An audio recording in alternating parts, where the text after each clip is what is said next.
Au cœur d'un hiver médiéval, alors que l'aube se lève sur un village couvert de givre, une paysanne se fraye un chemin dans l'obscurité glaciale, jusqu'au puits communal.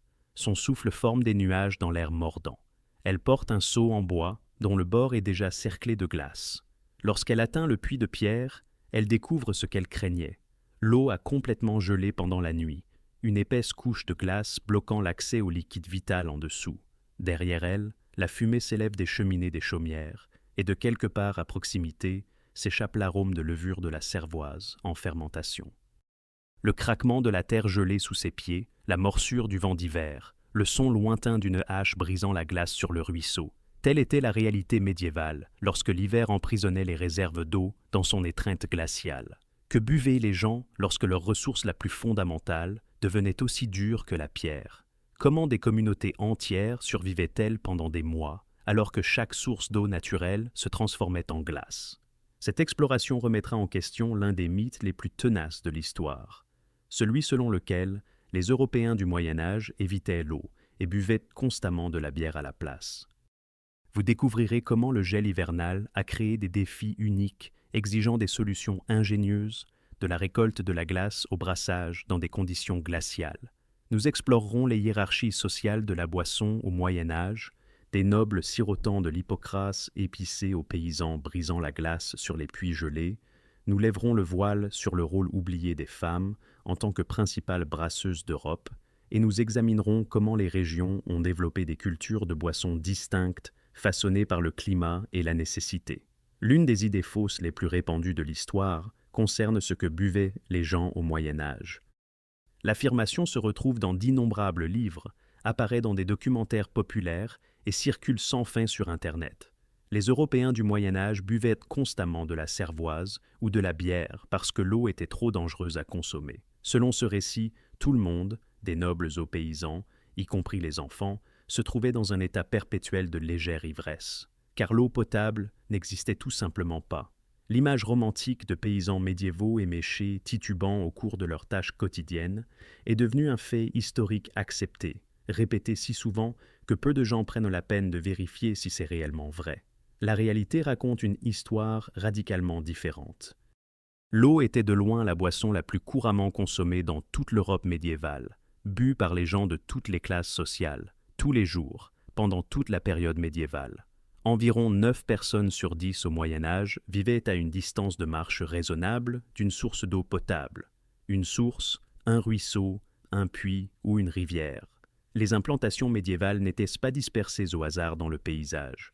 Les communautés construisaient délibérément leurs villages, villes et cités près de sources d'eau fiables.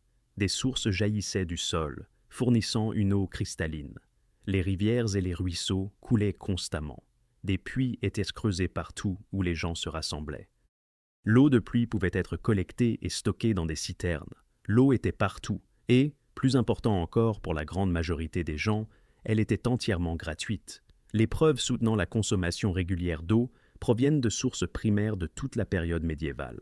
Au IXe siècle, Loup de Ferrières écrivait en louant « une boisson saine et naturelle qui sera parfois bénéfique pour le corps et l'âme, si elle n'est pas tirée d'une citerne boueuse, mais d'un puits clair ou du courant d'un ruisseau transparent. » Au VIIe siècle, le médecin Paul d'Égine déclarait « De toute chose, l'eau est la plus utile dans tout mode de régime. » La meilleure eau est dépourvue de qualité en ce qui concerne le goût et l'odeur, et des plus agréables à boire et pures à la vue. Un texte saxon du Xe siècle affirme sans détour « De la bière si j'en ai, ou de l'eau si je n'ai pas de bière », indiquant clairement que l'eau était la boisson par défaut. Les registres de la cathédrale Saint-Paul au XIIIe siècle montrent que les ouvriers recevaient soit des precaria ad cerevisiam, des allocations avec de la bière, soit des precaria ad aquam, des allocations avec de l'eau. L'existence même d'allocations d'eau comme alternative à la bière prouve que l'eau était considérée comme une boisson parfaitement acceptable. Les pénitences monastiques condamnaient régulièrement les délinquants mineurs à 7 jours au pain et à l'eau, pour des infractions comme le blasphème, ce qui n'a de sens que si l'eau était facilement disponible et couramment consommée. Les gens du Moyen Âge n'ignoraient rien de la qualité de l'eau. Loin de boire tout ce qu'ils trouvaient, ils comprenaient quelles sources étaient sûres et lesquelles devaient être évitées. Ils savaient qu'il fallait se tenir à l'écart des mares stagnantes, des zones marécageuses et de l'eau qui paraissait trouble ou sentait mauvais. Les textes médicaux et les conseils pratiques soulignaient constamment que la meilleure eau était froide, claire, inodore et provenait de sources vives ou de cours d'eau. Certains comprenaient même que faire bouillir de l'eau suspecte pouvait la rendre plus sûre à boire, bien que la théorie microbienne des maladies ne verrait le jour que des siècles plus tard. Les gens du Moyen Âge faisaient des choix délibérés concernant leurs sources d'eau, recherchant les options les plus propres et les plus fiables disponibles. Pourquoi ce mythe persiste-t-il? Premièrement, la consommation d'eau n'a laissé presque aucune trace. Étant gratuite, elle ne générait aucune paperasserie commerciale, contrairement à la cervoise taxée ou aux importations de vins documentés. Deuxièmement, la pollution urbaine du bas Moyen Âge a été incorrectement projetée en arrière sur toute la période. Troisièmement, certaines voix influentes comme Sainte Hildegarde de Bingen mettaient en garde contre l'eau, mais il s'agissait d'exceptions reflétant des conditions locales spécifiques. Enfin, les préjugés modernes supposent que les gens du Moyen Âge étaient primitifs et ignorants. En réalité, ils étaient aussi intelligents que les gens d'aujourd'hui, parfaitement capables d'identifier et d'accéder à de l'eau potable. Les hivers médiévaux pouvaient être d'une dureté brutale et impitoyable. Vers la fin du XIIIe et le début du XIVe siècle, l'Europe est entrée dans ce que les climatologues appellent le petit âge glaciaire, bien que les historiens débattent pour savoir si le refroidissement a commencé dès les années 12, 150 ou plus près de 1300. Cette période de température significativement plus froide a duré plusieurs siècles. Les hivers sont devenus plus longs et plus rigoureux. Des rivières qui avaient découlé librement pendant des générations ont gelé complètement. Les récoltes ont été mauvaises. Le bétail est mort. Les communautés ont été confrontées à des défis de survie qui ont mis à l'épreuve tous les aspects de la résilience médiévale, y compris la question la plus fondamentale. Où trouver de l'eau liquide quand tout a gelé? Les chroniques historiques documentent la sévérité de ces hivers avec des détails saisissants. Pendant l'hiver de 1363 à 1364, le Rhin près de Mayence a gelé complètement pendant 70 jours consécutifs. À Cologne, la glace est devenue si épaisse que des marchands entreprenants ont tenu des marchés sur le fleuve gelé lui-même, les clients marchant sur la surface qui transportait normalement des bateaux et des barges. Des gels similaires ont affecté les rivières de toute l'Europe du Nord et centrale. La Tamise à Londres, la Seine à Paris, le Danube en Bavière, tous pouvaient geler complètement lors des hivers les plus froids. Si les grands fleuves gelaient, imaginez ce qui arrivait aux petits ruisseaux, aux étangs peu profonds et aux puits de surface. Le défi auquel les communautés médiévales étaient confrontées devient clair lorsque nous comprenons à quel point l'hiver pouvait bloquer les ressources en eau. Les puits peu profonds gelaient en premier, la glace se formant à la surface avant de s'étendre progressivement vers le bas. Les ruisseaux se transformaient en rubans de glace serpentant à travers des paysages gelés. Les citernes d'eau de pluie devenaient des blocs de glace inutiles. Même les sources, normalement fiables toute l'année, pouvaient ralentir jusqu'à un filet d'eau ou cesser de couler entièrement lorsque les températures chutaient pendant des semaines. Chaque matin, chaque foyer était confronté au même problème fondamental. Nous avons besoin d'eau pour boire, pour cuisiner, pour brasser, pour survivre, mais où la trouver quand le monde est complètement gelé? Les gens du Moyen Âge ont développé de multiples solutions. Les puits profonds offraient la source la plus fiable. L'eau souterraine sous la ligne de gel restait liquide toute l'année. Briser la glace de surface demandait un effort quotidien, mais l'eau liquide coulait en dessous. Le stockage à l'intérieur était essentiel. Les ménages remplissaient des récipients avant l'hiver et les gardaient dans des maisons chauffées. La récolte de glace et de neige offrait une autre stratégie. La neige propre collectée dans des zones immaculées pouvait être fondue à l'intérieur. Certains domaines riches construisaient des glacières où la glace d'hiver, emballée dans de la paille et de la sciure, durait jusqu'à l'été. L'hiver apportait aussi des avantages. Les températures glaciales offraient une réfrigération naturelle. La cervoise, qui se gâtait rapidement par temps chaud, durait plus longtemps dans le froid de l'hiver. Le vin et l'hydromel dans les caves maintenaient des températures idéales. Les gens du Moyen Âge planifiaient en conséquence, brassant plus de cervoise en automne lorsque la récolte fournissait du grain, puis comptant sur les boissons stockées pendant les mois les plus froids de l'hiver. Avant de pouvoir comprendre les habitudes de consommation médiévales, nous devons saisir une distinction essentielle que les gens modernes manquent souvent. La cervoise et la bière n'étaient pas la même chose. Dans l'Angleterre médiévale et une grande partie de l'Europe du Nord, La cervoise désignait une boisson brassée à partir de céréales et d'eau sans houblon.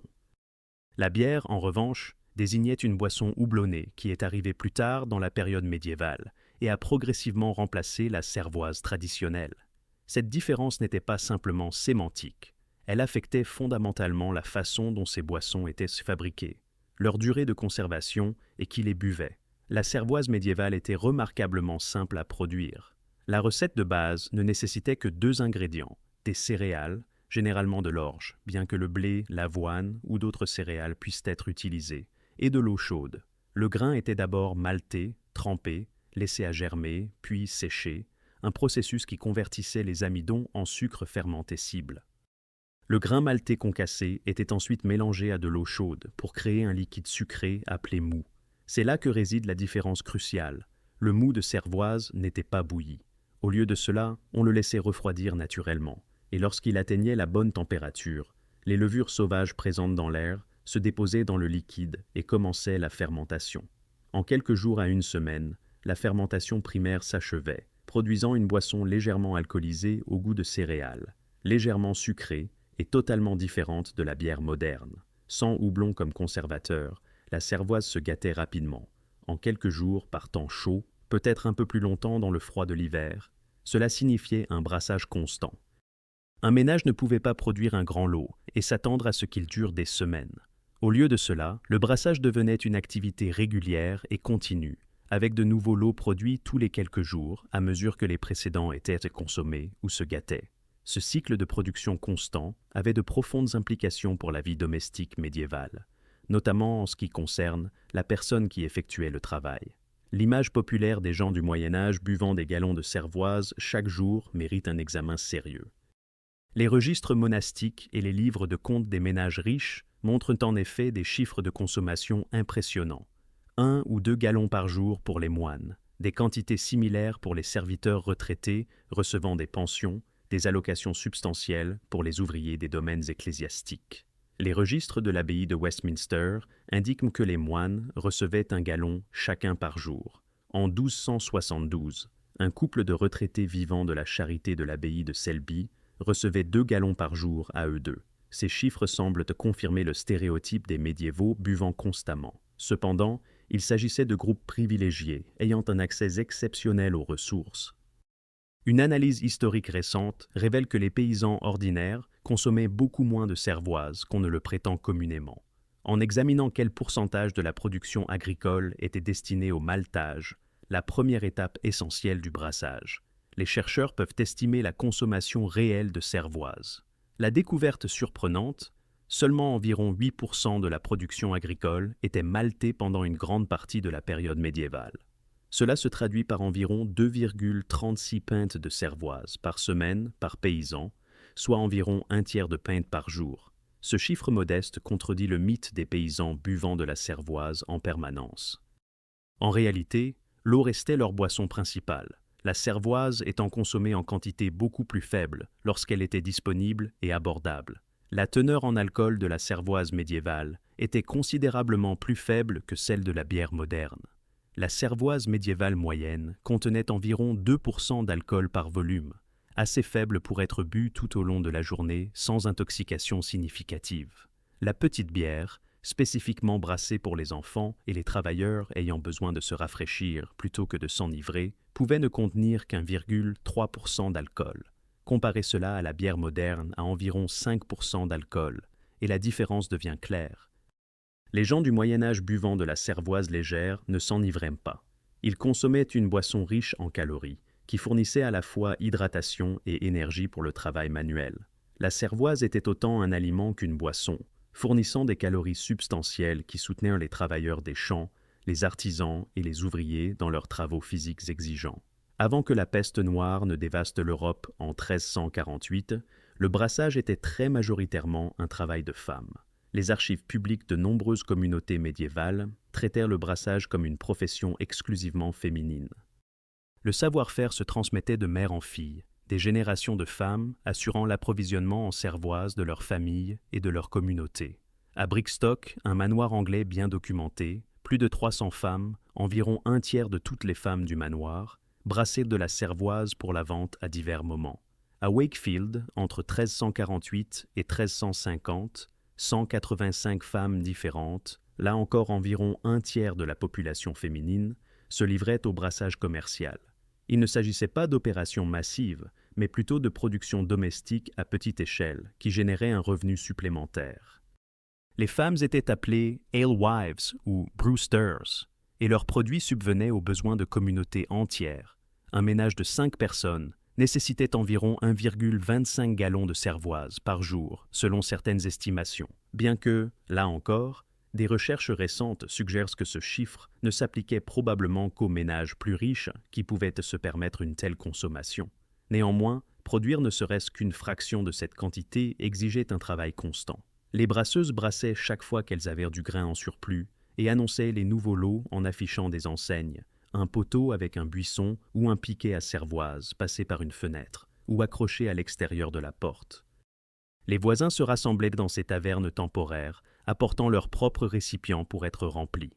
Le brassage et la vente de cervoise fonctionnaient comme une partie essentielle de l'économie domestique, fournissant parfois un revenu supplémentaire et parfois, surtout pour les veuves, servant de principal moyen de survie. La peste noire a transformé cette industrie à dominante féminine, alors que la peste tuait entre 30 et 60% de la population européenne. Les pénuries de main-d'œuvre ont créé des opportunités pour une production commerciale à plus grande échelle.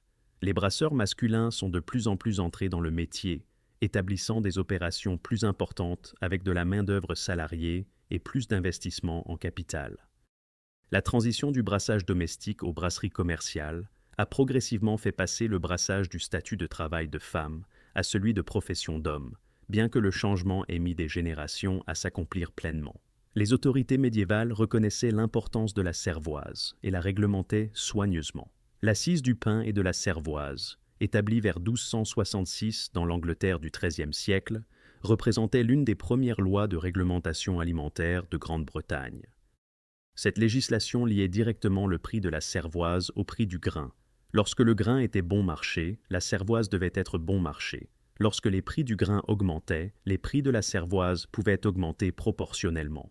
Le contrôle de la qualité était assuré par des goûteurs de cervoise, des fonctionnaires assermentés qui examinaient la qualité de la cervoise dans leur juridiction. Ces officiers inspectaient les opérations de brassage, goûtaient le produit et infligeaient des amendes aux brasseurs qui vendaient de la cervoise de qualité inférieure ou trop chère. Le système n'était pas parfait, mais il démontrait une compréhension sophistiquée du fait que les denrées alimentaires essentielles nécessitaient une réglementation pour prévenir l'exploitation et garantir des normes de qualité de base. La transformation de la cervoise en bière a représenté l'une des innovations les plus significatives de l'Europe médiévale en matière de boissons, bien que le changement se soit produit progressivement sur plusieurs siècles. Les Romains avaient introduit le houblon en Grande-Bretagne et en Europe du Nord, initialement apprécié comme aliment plutôt que comme ingrédient de brassage. La première recette de bière houblonnée enregistrée date de 1079, conservée dans les archives de l'abbaye de Saint-Gall en Suisse. Vers 1200, les brasseurs de Brême avaient su perfectionner les quantités et les techniques nécessaires pour produire une bière qui pouvait se conserver jusqu'à 6 mois, un exploit extraordinaire comparé aux quelques jours de buvabilité de la cervoise. Le houblon a transformé le brassage grâce à ses propriétés antimicrobiennes. Lorsque le mou est bouilli avec du houblon, les acides alpha se transforment en isoacides alpha, qui luttent activement contre la croissance bactérienne. Les acides bêta fournissent des effets antibactériens supplémentaires. Ensemble, ces composés empêchent les bactéries à gram positif de gâter la boisson, prolongeant considérablement la durée de conservation. Cette conservation a permis un commerce à longue distance impossible avec la cervoise périssable. La bière houblonnée pouvait être brassée à Brême, expédiée en Angleterre et aux Pays-Bas, et arriver encore buvable. Les implications économiques furent profondes, permettant l'émergence du brassage commercial à une échelle sans précédent. Le houblon a progressivement remplacé le gruy, le mélange traditionnel d'herbes et d'épices utilisé pour aromatiser la cervoise. Différentes régions utilisaient différentes recettes de gruy, myrte des marais, achillée millefeuille, bruyère, genévrier et des dizaines d'autres plantes dans diverses combinaisons. Certains mélanges de gruy étaient des secrets commerciaux bien gardés. Cependant, le houblon offrait une meilleure conservation, une saveur plus constante et a fini par dominer le brassage nord-européen. La révolution du houblon s'est déroulée de manière inégale, arrivant plutôt dans certaines régions et rencontrant une résistance dans d'autres, où la culture traditionnelle de la cervoise restait forte. Mais à la fin de la période médiévale, la bière houblonnée remplaçait la cervoise non houblonnée dans une grande partie de l'Europe. Les monastères étaient à la pointe de l'innovation brassicole médiévale. À leur apogée, plus de 500 brasseries monastiques opéraient à travers l'Europe, transformant ces communautés religieuses en centre de l'économie de la bière médiévale. Les plus grandes brasseries monastiques produisaient des volumes stupéfiants. Certains registres indiquent une production annuelle de 300 000 litres. Dès le IXe siècle, les grands monastères disposaient de bâtiments dédiés à chaque étape du processus de brassage: stockage du grain, aire de maltage, salle de mouture et brasserie. Les moines ne brassaient pas seulement pour leur propre consommation. Ils exploitaient des systèmes sophistiqués à 3 niveaux, produisant de la bière pour la vente aux clients et aux voyageurs, de la bière distribuée aux pauvres comme charité, et de la bière pour l'usage propre des moines. Les taux de consommation monastique pouvaient rivaliser avec ceux des buveurs professionnels. Certains monastères autorisaient jusqu'à 5 litres par jour par moine. L'abbaye de Westminster, comme mentionné, allouait un gallon par jour à chaque moine. Il ne s'agissait pas d'une simple indulgence. La bière fournissait une nutrition essentielle pour compléter le régime végétarien frugal que de nombreuses règles monastiques exigeaient. Les moines considéraient de la bière comme du pain liquide, riche en calories et en nutriments qui les soutenaient pendant de longues journées de travail physique dans les champs et les ateliers, parallèlement à leurs devoirs spirituels. Les monastères ont également introduit des approches scientifiques du brassage, enregistrement des recettes, documentation des lots, mise en œuvre de pratiques sanitaires et étude des effets des différents ingrédients et techniques. Ces innovations se sont progressivement répandues au-delà des murs des monastères, améliorant le brassage dans toute la société médiévale. Un exemple frappant de la culture brassicole monastique nous vient de la Bavière du XVIIe siècle, bien qu'il reflète des pratiques ayant des racines médiévales. Les moines polonais suivaient un ordre exceptionnellement strict qui interdisait la nourriture solide pendant le carême, toute la période de 46 jours avant Pâques. Pour se sustenter, ils ont créé une bière exceptionnellement forte, une première version de ce que nous appelons aujourd'hui le Doppelbock. Leur Salvator, ou bière du Saint-Père, était si maltée et riche, si dense en calories et en nutriments, qu'elle a soutenu les moines pendant toute la durée du carême. Lorsqu'ils ont demandé l'approbation des autorités ecclésiastiques, craignant que leur bière ne constitue une rupture du jeûne, ils ont reçu l'assurance que le pain liquide ne romprait pas le jeûne. La pratique traditionnelle du carême avait longtemps permis l'eau et la bière ou le vin coupé d'eau. Plus tard, le café, le thé et le chocolat dilué furent autorisés comme médicaments. Les moines polonais ont poussé cette tolérance à son extrême logique, créant un régime à base de bière uniquement qui les a soutenus pendant des semaines. La tradition se poursuit dans les bières Doppelbock allemandes modernes, lien vivant avec la théologie brassicole médiévale. Le vin occupait un espace social et culturel différent de celui de la cervoise ou de la bière. Dans toute l'Europe médiévale, le vin servait de marqueur de statut, de raffinement et de connexion méditerranéenne. Les nobles, le haut clergé et les marchands aisés préféraient le vin, tandis que les paysans n'y goûtaient que rarement, sauf peut-être lors de grandes célébrations. Le vin le plus fin provenait du premier pressurage des raisins, réservé presque exclusivement à la noblesse. Les deuxième et troisième pressurages produisaient un vin de moindre qualité, parfois consommé par les classes inférieures. Mais même ce produit inférieur restait hors de portée de la plupart des paysans. Le clairet, vin rouge de Bordeaux, jouissait d'un prestige particulier en Angleterre, chéri comme un luxe importé qui annonçait la position sociale élevée du buveur. Les variations régionales de la consommation de vin étaient spectaculaires. Dans les régions viticoles de France, le vin dominait la culture de la boisson sur un spectre social plus large. Grégoire de Tours, l'historien du VIe siècle, notait que le vin avait remplacé la cervoise dans les tavernes parisiennes, devenant la boisson par défaut. L'Italie montrait une consommation de vin encore plus étendue. Des registres suggèrent que les Italiens du Moyen Âge consommaient environ 415 litres par habitant et par an dans certaines villes, soit environ 10 fois les quelques 40 litres par habitant consommés aujourd'hui. À partir du XIIIe siècle au moins, la consommation quotidienne de vin était normale dans les communautés italiennes. Cependant, ce vin était souvent léger en alcool et régulièrement dilué avec de l'eau, servant de boisson désaltérante plutôt que de boisson purement enivrante.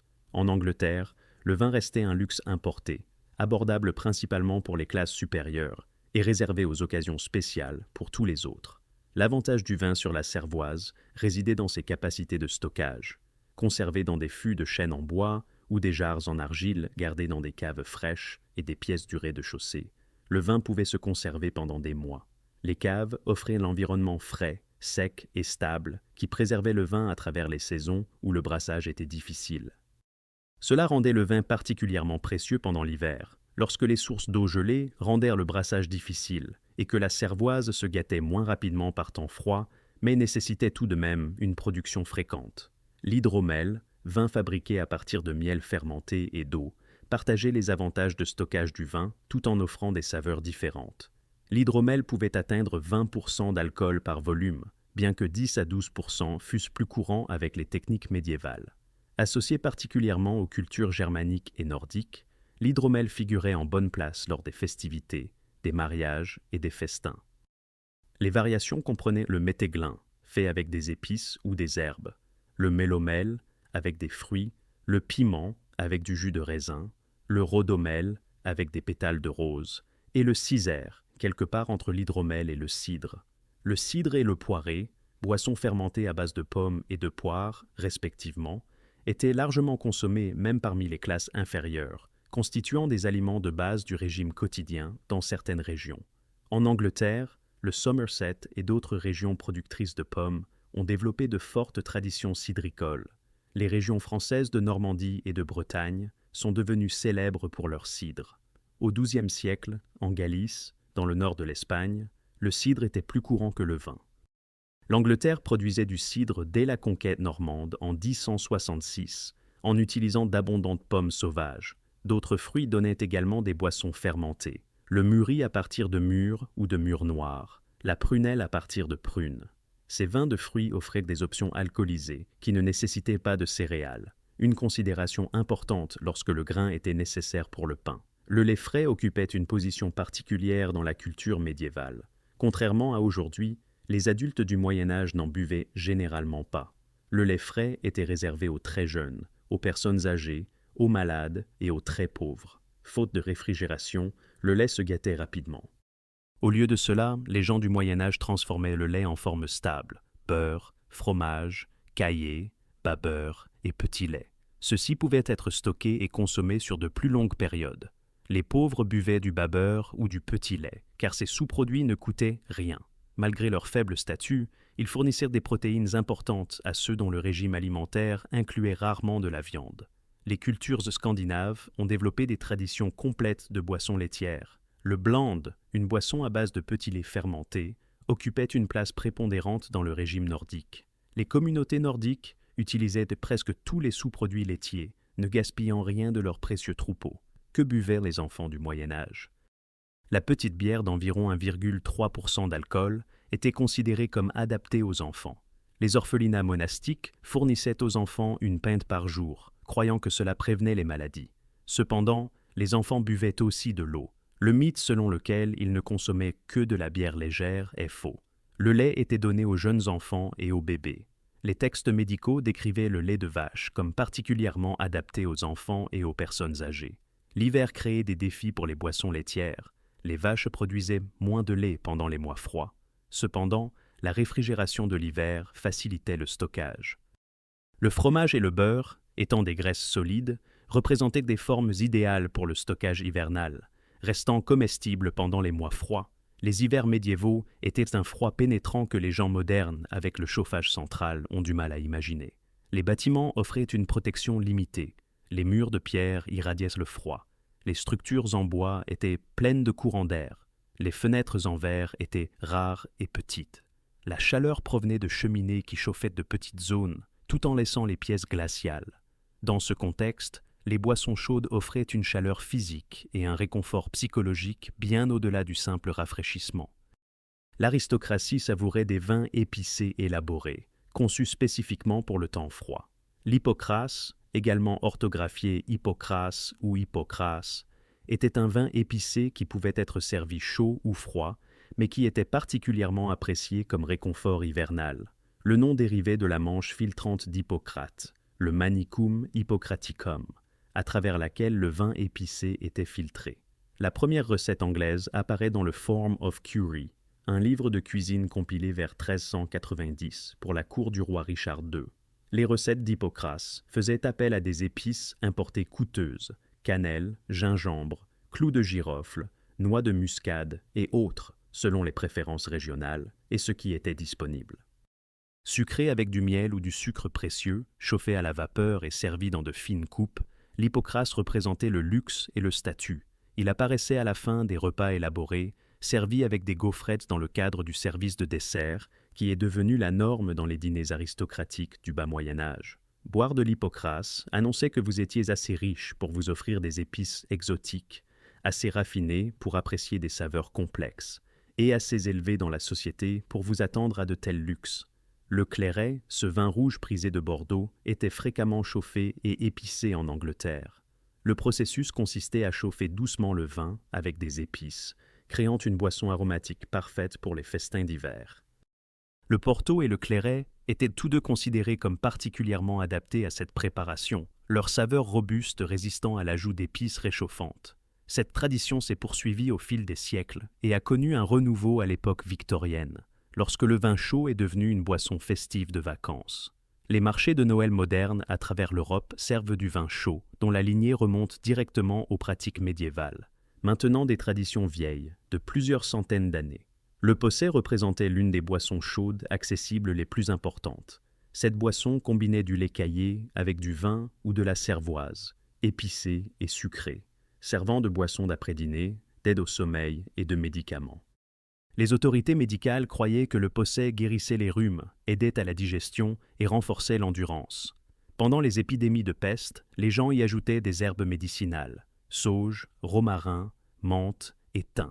Sucré avec du miel, le posset apportait chaleur, calories et réconfort les nuits d'hiver. Le caudle servait des objectifs similaires, avec une consistance plus riche, particulièrement adaptée aux invalides et aux nouvelles mères. Les recettes du XVe siècle chauffèrent de la cervoise ou du vin épaissi avec des jaunes d'œufs et des amandes moulues, en y ajoutant des épices comme le sucre, le miel, le safran et le gingembre. Le résultat était presque semblable à une soupe, fournissant une nutrition substantielle à ceux qui étaient trop faibles pour manger des aliments solides. Le caudle figurait dans les rituels de célébration entourant l'accouchement, où les voisins l'apportaient aux nouvelles mères. Les infusions d'herbes constituaient une autre catégorie de boissons chaudes. Les herbes locales étaient infusées dans de l'eau chaude, la camomille pour calmer, la menthe pour la digestion, le fenouil pour divers maux. N'importe quelle boisson pouvait être réchauffée. La cervoise chauffée près du feu fournissait chaleur et calories. Même de l'eau chaude avec du miel offrait du réconfort lors des nuits d'hiver brutales. L'hypothèse selon laquelle les villes médiévales étaient des lieux primitifs et sales où il était impossible d'obtenir de l'eau potable reflète plus les préjugés modernes que la réalité historique. En fait, les autorités urbaines médiévales ont investi des ressources substantielles dans des systèmes d'approvisionnement en eau sophistiqués qui seraient impressionnants même aujourd'hui. Il ne s'agissait pas de simples améliorations ou d'aménagements mineurs, mais d'infrastructures essentielles, considérées comme critiques pour la survie et la prospérité urbaine. Le système d'eau de Londres en est un exemple frappant. Autorisé en 1236 et achevé en 1245, le Grand Conduit représentait un système de canalisation complexe qui amenait de l'eau fraîche des sources de Tyburn jusqu'au cœur de la ville.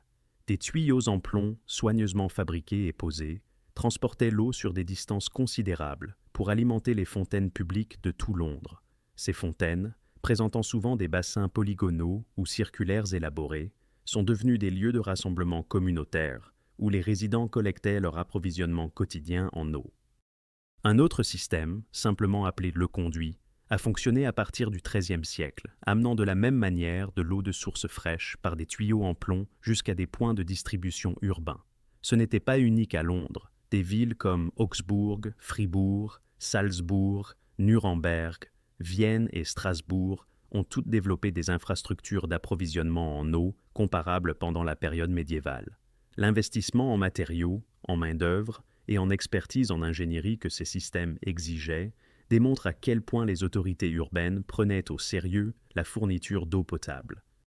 Pour les résidents qui n'avaient pas d'accès direct aux puits ou aux fontaines publiques, des porteurs d'eau professionnels assuraient un service de livraison quotidien. Ces travailleurs, connus sous le nom de cobs, transportaient des baquets en bois de 3 gallons en équilibre sur des joues d'épaule, faisant leur tournée dans les quartiers urbains. Ils collectaient l'eau des rivières, des conduits et des fontaines, puis la livraient au domicile des clients contre rémunération. Vers 1600, Londres comptait à elle seule environ 4000 porteurs d'eau qui subvenaient aux besoins de leur famille grâce à ce métier. Ils s'organisaient en guildes ou en syndicats, établissant des prix réglementés et protégeant leur territoire professionnel. L'existence de cette profession prouve que les résidents urbains consommaient des quantités substantielles d'eau, suffisamment pour faire vivre des milliers de familles de travailleurs par sa vente et sa livraison.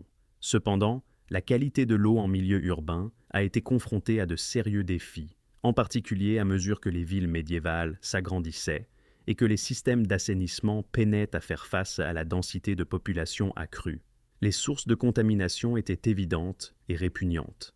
L'élimination des déchets humains dans les rivières et les ruisseaux était une pratique courante. Les activités industrielles, en particulier les abattoirs et les tanneries, généraient une pollution horrible.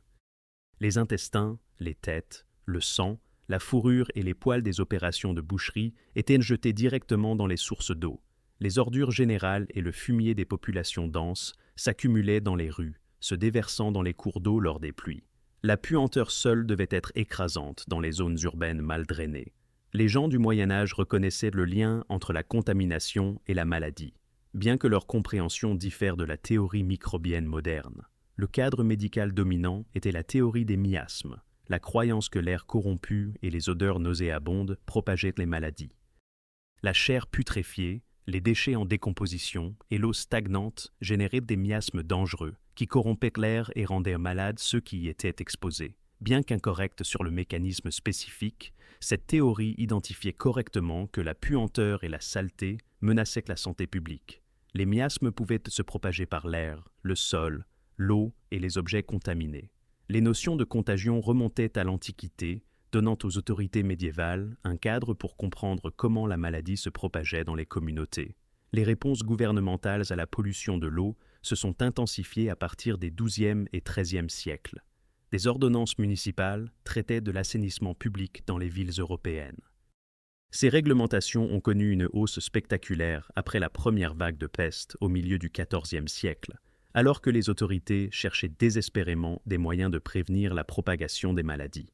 L'objectif explicite était de limiter les miasmes pour limiter les maladies, une médecine préventive par le contrôle de l'environnement. Les villes ont mené à la fois des actions préventives par le biais de réglementations et de leur application, et des mesures réactives impliquant l'enlèvement physique des déchets accumulés. Les rivières ont fait l'objet d'une attention particulière, les autorités mettant en œuvre des réglementations préventives et organisant un entretien régulier des cours d'eau pour éliminer les obstructions et la contamination. Nuremberg, Vienne et Strasbourg ont développé des réglementations particulièrement strictes régissant l'élimination des déchets. Les villes ont imposé la séparation des sources d'eau potable de l'eau de service, utilisée à d'autres fins.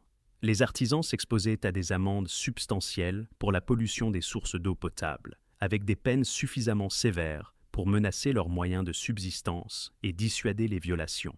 Le point essentiel souvent oublié dans les discussions sur l'eau urbaine médiévale est le suivant. Les gens du Moyen Âge n'étaient pas stupides. Ils ne buvaient pas d'eau qui paraissait trouble ou sentait mauvais. Lorsque les sources étaient manifestement contaminées, les gens cherchaient des alternatives ou utilisaient des sources différentes. L'investissement substantiel que les villes ont fait dans les infrastructures d'eau potable, les réglementations strictes protégeant les approvisionnements en eau potable et les lourdes peines pour les violations démontrent tous que l'eau potable comptait énormément pour les gens du Moyen Âge. Ils comprenaient son importance pour la santé et prenaient des mesures actives pour la garantir. Les débits de boissons urbains constituaient des éléments cruciaux de la vie sociale médiévale, servant des objectifs bien au-delà du simple service de boissons. Ces lieux ont évolué en 3 types distincts, chacun servant une clientèle différente et remplissant des fonctions sociales différentes. Les cabarets à Cervoise représentaient la version la plus locale et souvent rurale, fréquemment tenue par des femmes, les brasseuses qui produisaient leurs propres produits. Il ne s'agissait pas d'établissements commerciaux permanents, mais plutôt de tavernes temporaires, qui apparaissaient partout où une brasseuse avait produit un nouveau lot de cervoise. Une voisine pouvait soudainement annoncer qu'elle avait de la cervoise prête, affichait une enseigne, peut-être un poteau avec un buisson passé par une fenêtre, et pendant les jours suivants, sa maison servirait de lieu de rassemblement communautaire. Lorsque ce lot était consommé, la taverne temporaire disparaissait jusqu'au prochain brassage. Ces cabarets à cervoise, appelés public houses en anglais, abrégés en pub, étaient ouverts aux gens du commun de la communauté. Les tavernes occupaient une position sociale plus élevée, représentant les lieux de consommation les plus huppés. Les tavernes se spécialisaient dans les boissons à base de fruits fermentés, en particulier le vin, et s'adressaient à une clientèle aisée plutôt qu'aux roturiers. Remontant à l'époque romaine, les tavernes ont perduré après la chute de l'Empire, maintenant les traditions du service du vin et des divertissements plus raffinés. La distinction entre les cabarets à cervoise et les tavernes marquait les divisions de classe. Les paysans et les ouvriers allaient dans les cabarets à cervoise pour la cervoise, tandis que les marchands, la petite noblesse et les riches résidents urbains fréquentaient les tavernes pour le vin. Les auberges sont apparues comme une catégorie distincte à la fin du XIVe siècle, combinant les services des tavernes avec l'hébergement. Ces établissements fournissaient de la nourriture, des boissons et un logement aux voyageurs, qu'il s'agisse de marchands voyageant entre les villes, de pèlerins se rendant sur des sites sacrés ou de fonctionnaires menant des affaires loin de chez eux. Les auberges sont devenues une infrastructure essentielle pour le commerce et la communication au Moyen Âge, offrant des haltes sûres le long de routes dangereuses. Tous ces établissements remplissaient des fonctions sociales essentielles au-delà de la simple vente de boissons. C'étaient des lieux de rassemblement centraux où les nouvelles étaient échangées, les affaires négociées et la politique discutée. L'information circulait dans les tavernes et les cabarets à cervoise, ce qui en faisait des foyers culturels et politiques. Les soulèvements populaires prenaient souvent naissance dans les débits de boissons, où les griefs étaient exprimés et l'action collective organisée. Les mêmes lieux où la coopération et la communauté se forgeaient pouvaient également générer des conflits. La consommation excessive d'alcool entraînait des accidents, des querelles et des violences. Les archives des coronaires des villes médiévales sont remplies d'incidents liés à l'alcool, des chutes d'ivrognes entraînant la mort, des bagarres qui devenaient mortelles et des accidents qui coûtaient des vies. Les débits de boissons incarnaient la vie sociale médiévale dans toute sa complexité. Coopération et conflit, communauté et violence, célébration et tragédie. Ce que vous buviez pendant l'hiver médiéval dépendait peut-être plus de votre position sociale que de tout autre facteur. Le fossé entre le noble et le paysan était plus large que les divisions de classe modernes, englobant non seulement la richesse, mais aussi des différences fondamentales dans l'alimentation, la santé, l'espérance de vie et l'expérience quotidienne. Les boissons marquaient ces divisions avec une clarté cristalline. La table du noble en hiver croulait sous la variété, quelle que soit la saison. Le vin dominait la consommation aristocratique, importé des régions plus chaudes où la viticulture prospérait. Les vins français, en particulier de Bourgogne et de Bordeaux, coulaient à flot sur les tables nobles. Les vins italiens arrivaient en barrique pour les ménages les plus riches. Les vins espagnols ajoutaient une variété exotique. Lorsque le froid de l'hiver exigeait de la chaleur, les nobles savouraient de l'hypocras épicé chauffé à la vapeur, ces épices coûteuses parfumant les salles à manger élaborées. Le clair et chaud offrait un réconfort similaire. La bière apparaissait lors de célébrations spéciales, en particulier les versions les plus fortes qui nécessitaient un investissement substantiel en céréales. L'hydromel agrémentait les festins et les occasions cérémonielles, sa douceur mielée et sa forte teneur en alcool le rendant apte au toast et à la consommation rituelle. Les multiples plats des repas nobles étaient accompagnés de différentes boissons, peut-être du vin avec les plats principaux, de l'hypocras avec le dessert, de la cervoise ou de la bière pour les occasions moins formelles. Les nobles diluaient couramment leur vin avec de l'eau pour la consommation quotidienne, à la fois pour faire durer les importations coûteuses et pour réduire l'intoxication due à une consommation constante. L'accès à la variété caractérisait la culture de la boisson aristocratique. Les nobles n'ont jamais été confrontés à la pénurie ou à des options limitées, en hiver comme en été. Les riches marchands et le haut clergé occupaient une position quelque peu inférieure à l'aristocratie, mais toujours bien au-dessus du peuple. Leurs habitudes de consommation imitèrent les préférences nobles, mais avec un peu moins d'extravagance. La consommation régulière de vin marquait leur statut, bien qu'il ne s'agisse peut-être pas des meilleurs crus ou des importations les plus exotiques. De la cervoise ou de la bière de bonne qualité était facilement disponible, produite soit dans des brasseries domestiques, soit achetées auprès de brasseurs commerciaux. L'accès aux boissons importées démontrait des liens avec les réseaux commerciaux. Des boissons épicées apparaissaient lors d'occasions spéciales, jours de fête, célébrations, réceptions de visiteurs importants. De meilleures installations de stockage, y compris de véritables caves, permettaient à ces ménages de maintenir des stocks de boissons tout au long de l'hiver. Un combustible suffisant pour chauffer régulièrement les boissons signifiait que les boissons hivernales chaudes étaient des options pratiques quotidiennes, plutôt que des luxes occasionnels. La réalité hivernale du paysan différait radicalement. L'eau restait la boisson principale lorsqu'elle était accessible, mais l'hiver en compliquait considérablement l'accès. Les puits gelés nécessitaient un travail quotidien pour briser la glace de surface. Lorsque les puits gelaient complètement, les paysans recouraient à la fonte de la neige et de la glace collectée dans des zones propres. L'effort constant simplement pour obtenir de l'eau potable, une activité qui prenait quelques secondes en été, devenait une lutte quotidienne chronophage. La consommation de cervoise pour les paysans était en moyenne d'environ 1/3 de pinte par jour, selon des calculs récents basés sur l'allocation de céréales, loin des gallons souvent revendiqués. La petite bière brassée à la maison complétait les réserves d'eau lorsque le grain était disponible, mais l'hiver signifiait une pénurie de grains, car les précieuses réserves devaient être soigneusement rationnées pour le pain. Le cidre, dans les régions productrices de pommes, offrait une alternative. Pressé en automne et stocké en barriques, le cidre durait tout l'hiver et ne nécessitait pas de céréales. De la cervoise légère occasionnelle pouvait être achetée à la brasseuse locale lorsque les salaires le permettaient et qu'elle avait du produit disponible. Le brassage hivernal diminuait car le froid rendait le processus plus difficile et le grain était trop précieux pour être risqué dans une fermentation incertaine. Les travailleurs urbains faisaient face à des circonstances différentes mais tout aussi difficiles. Ils obtenaient de l'eau des fontaines et des conduits publics, une infrastructure qui facilitait l'accès à l'eau par rapport aux zones rurales, mais qui exigeait tout de même un effort, se rendre aux fontaines, faire la queue, transporter de lourds récipients d'eau jusqu'à la maison. Certains achetaient de l'eau à des porteurs d'eau professionnels, une dépense qui réduisait des budgets déjà serrés. La cervoise des cabarets offrait des occasions de boire en société lorsque les salaires le permettaient, bien que probablement moins fréquemment que ne le suggèrent les notions romantiques de la vie de taverne médiévale. L'hiver signifiait une dépendance aux boissons stockées de l'abondance de l'automne, cidre, bière, s'ils pouvaient se permettre des produits commerciaux, avec une durée de conservation plus longue, peut-être un peu de petite bière brassée à la maison. Les fontaines publiques pouvaient geler, créant des problèmes d'accès similaires aux puits ruraux et obligeant les travailleurs urbains à recourir également à la fonte de la neige et de la glace.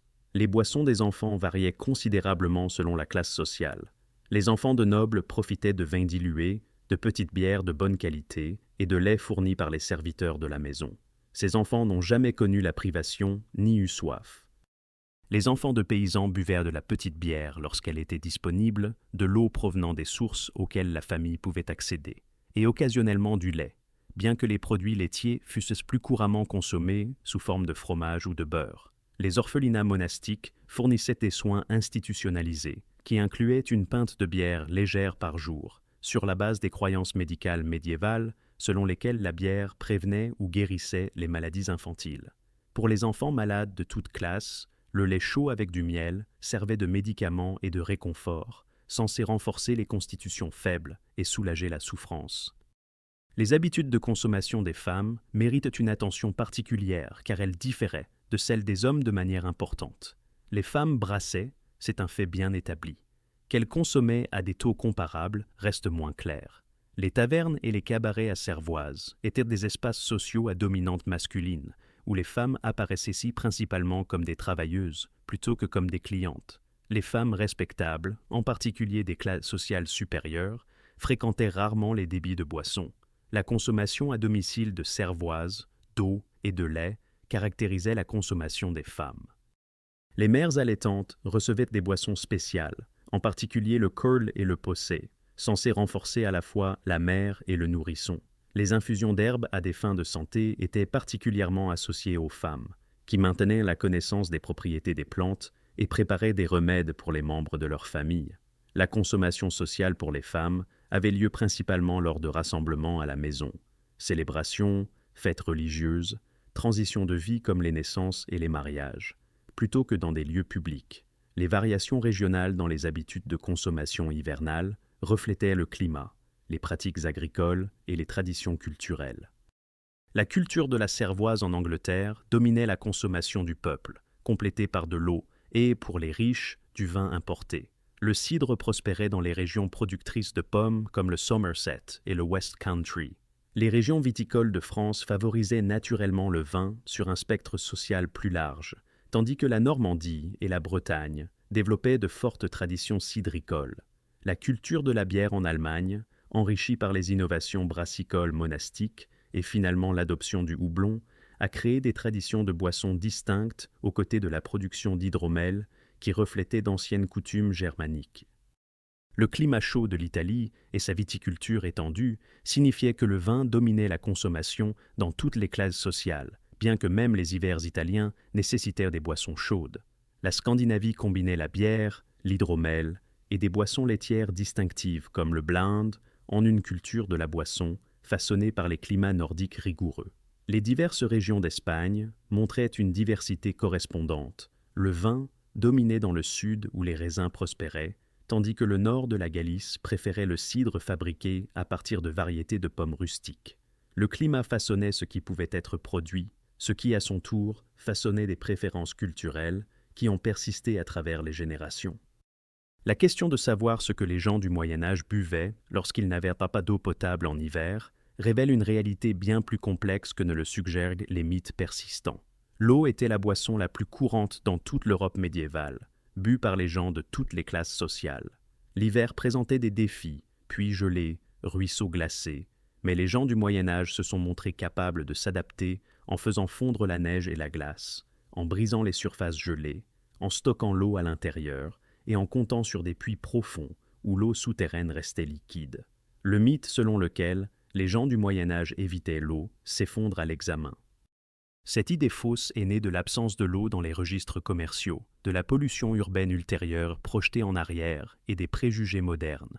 Les preuves racontent une histoire différente. Les sources primaires discutent explicitement de la consommation d'eau, les textes médicaux recommandent de l'eau propre provenant de sources et de ruisseaux, et les archives municipales documentent des investissements massifs dans les infrastructures hydrauliques. Les gens du Moyen Âge comprenaient la qualité de l'eau et en consommaient quotidiennement. La classe sociale déterminait les options de boissons avec une clarté brutale. Les nobles jouissaient de vins importés et d'hypocras épicés en abondance. Les paysans luttaient pour l'accès à l'eau, consommant une quantité limitée de cervoise car le grain était précieux. Les travailleurs urbains achetaient de l'eau à des porteurs ou la collectaient aux fontaines. Ce que vous buviez annonçait votre position sociale aussi clairement que ce que vous portiez. Le rôle des femmes mérite une reconnaissance que l'histoire leur a refusée. Avant la peste noire, le brassage était très majoritairement un travail de femmes. Les brasseuses brassaient pour les familles et les communautés, un savoir transmis de mère en fille. Après que la peste a dévasté l'Europe, le brassage commercial est passé sous le contrôle des hommes, effaçant le rôle central des femmes. Les mouvements de brassage artisanal moderne se réapproprient cette histoire perdue. La diversité régionale nous rappelle qu'il n'existait pas de modèle unique, européen médiéval. La culture de la cervoise en Angleterre différait de la tradition viticole française, les innovations allemandes en matière de bière, la domination du vin en Méditerranée, l'hydromel et les boissons laitières scandinaves. Le climat et les cultures locales ont façonné des préférences culturelles qui ont persisté pendant des siècles. Les gens du Moyen Âge n'étaient ni primitivement ivres, ni dangereusement assoiffés. C'étaient des personnes intelligentes et capables, qui comprenaient leur environnement et s'y adaptaient avec succès. Leur compréhension sophistiquée englobait la qualité de l'eau, la fermentation, la conservation et les applications médicinales. La survie en hiver exigeait des connaissances transmises de génération en génération, une préparation avant l'arrivée du froid et une coopération lorsque les défis dépassaient les capacités individuelles. Merci de vous être joints à ce voyage à travers les tavernes médiévales, les puits gelés et les tasses réconfortantes de vin épicé. Les habitudes de consommation médiévales reflètent des expériences humaines universelles, le besoin d'eau potable, le désir de chaleur et de réconfort, l'importance du lien social, l'ingéniosité exigée par les défis environnementaux. Jusqu'à notre prochain voyage historique, levez votre verre aux innombrables personnes du Moyen Âge qui ont affronté la fureur de l'hiver avec détermination, savoir et solidarité, et qui ont survécu pour voir le printemps revenir.